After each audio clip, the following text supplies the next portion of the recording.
Shalom Aleichem, everybody. Hope all is well.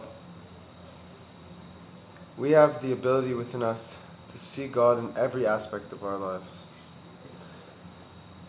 This world is an expression of God. We know that there are many different levels in reality, as we've spoken about in previous videos. And this physical world that we find ourselves in is the lowest of all the worlds. What does it mean it's the lowest? Where Hashem's presence is the most hidden. Where the beings, the entities that are in this world, they sense God in the least way compared to the worlds above it. But our sages and Hashem himself through the Torah teaches us that is only on the surface, that is only the way it appears, that in this world Hashem is more hidden and in the higher worlds Hashem is more revealed. But in actuality, in truth, Hashem is equally here as he is in any world. And in comparison to Hashem, this world and the highest of all worlds are equally insignificant in comparison in the presence of Hashem. Because while the number 100 trillion is much bigger than the number 1, compared to infinity, they are both equally tiny and equally insignificant. So to us here in this physical world, compared to Hashem, we are as insignificant as the greatest world. But it goes deeper than this. In truth, this lowest physical world is actually the place that Hashem truly desires the most, which is Hashem's innermost desire.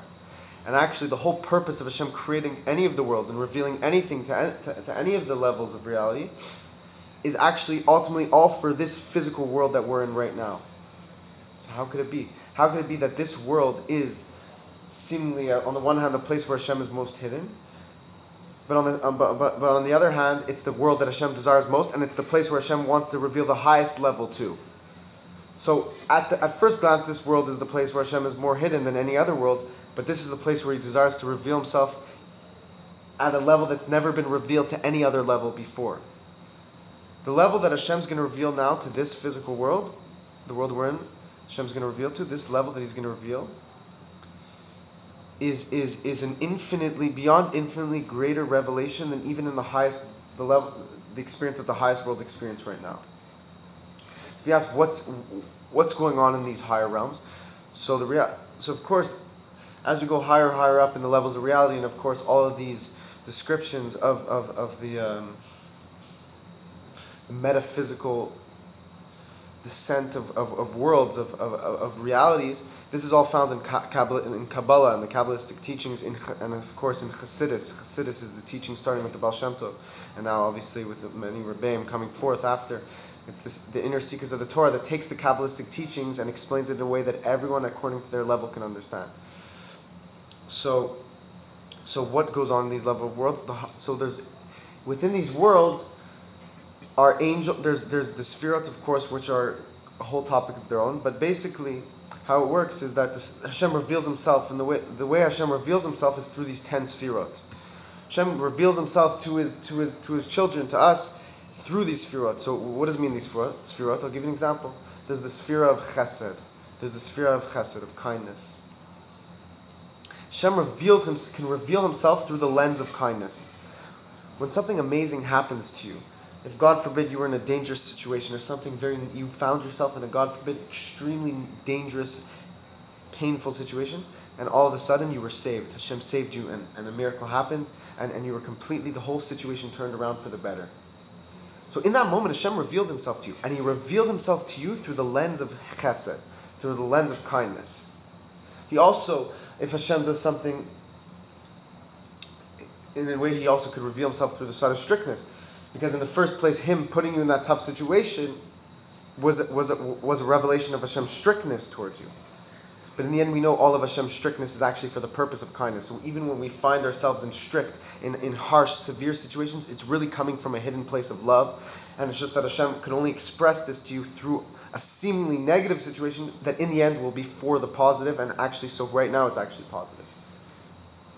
So these are beautiful ideas, but the real purpose of this is to allow us to understand that no matter what level we're at, Hashem is beyond his own limitations. Hashem is not infinite. He's beyond infinite. So he can come into finite situations and reveal himself to you as well. He's not limited to being hidden in this world and revealed in the higher worlds. He could reveal himself right here, down here, because he's not limited to his own limitations. And we are sourced from the highest level. It's very interesting. It's like a mirror image. Our soul is sourced from the highest source. It's sourced from Hashem himself, beyond any level. And yet we find ourselves in a physical body in the seemingly lowest world. So there's an intrinsic connection between the highest level and the lowest level. That the highest, the thing from the highest source vests itself, comes down to the lowest source. So the fact that we find ourselves in this low physical world is because this is the place where Hashem is most interested in. A place where at first we have free will and seemingly it's a hidden place. And we experience our own presence, we experience ourself, we experience our ego, we experience our body, we experience challenges. And we don't always experience Hashem's revelation. Sometimes Hashem could be in a hidden state. But this is the place where Hashem wants to reveal himself. This is the place where Hashem says, this is where I want a dwelling place. He didn't say he wants a dwelling place in the heavens or the highest heavens. He does have a dwelling place there, of course. But he's most interested in this physical world down here. That's why the Torah was meant for human beings, not for angels. The Torah is meant for people who are going to be faced with challenges. We're going to be faced with difficulties. But that is the way the Torah gets revealed, through this lens. If everything was to be perfect and Hashem was to be always revealed at the highest degree, we wouldn't have the ability to serve Hashem through Torah and mitzvahs, through experiencing our own existence and then connecting to Hashem. And our sages teach us the deepest thing of all, in a sense. That through us being in this physical world and being in a body and having challenges, through fulfilling Torah and mitzvahs in this world, we bring down even greater revelations. And we bring down an even greater revelation of God than before we were born. Before we were born, we didn't have a body. Our soul was in Hashem's presence, experiencing Hashem, enjoying the presence of Hashem in the greatest levels of pleasure imaginable. Beyond imagination, of course. But yet Hashem says there's an even greater opportunity. Come down into this world, work hard in a body, and then have me reveal to you in the physical world. The physical world, which is seemingly the furthest place from Hashem, that's where Hashem wants the greatest revelation to occur, because there's a connection. That sets the stage. Us being in the furthest seeming place from Hashem sets the stage for the greatest unity with Hashem, reuniting with Hashem, reunification. The fact that we were far from Hashem seemingly allows us to reunite with Him with the greatest explosion, so to speak, with the greatest passion, power. It says, Hashem wants us to desire Him.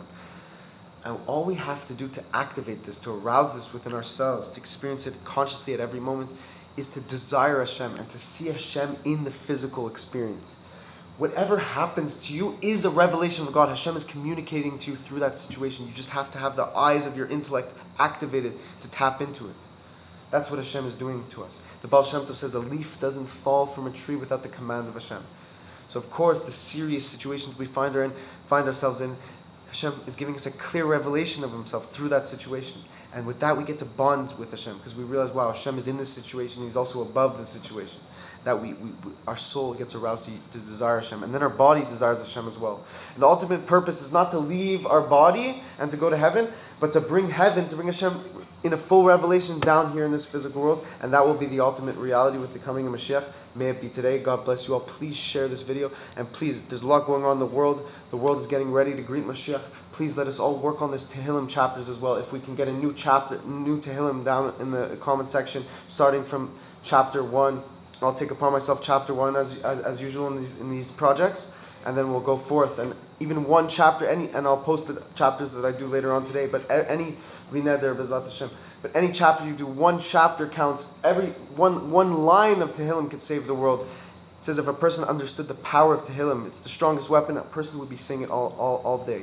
Of course, we find ourselves in an interesting situation as Hashem is preparing to bring Moshiach. Pray for our nation. Pray for the coming of Moshiach. All the people who are suffering, who are in troubling situations, to be redeemed immediately. We should have the coming of Moshiach, where the whole world will come and recognize that the God of Israel reign over us, the God of Abraham, Isaac, and Jacob. May Hashem bless you all.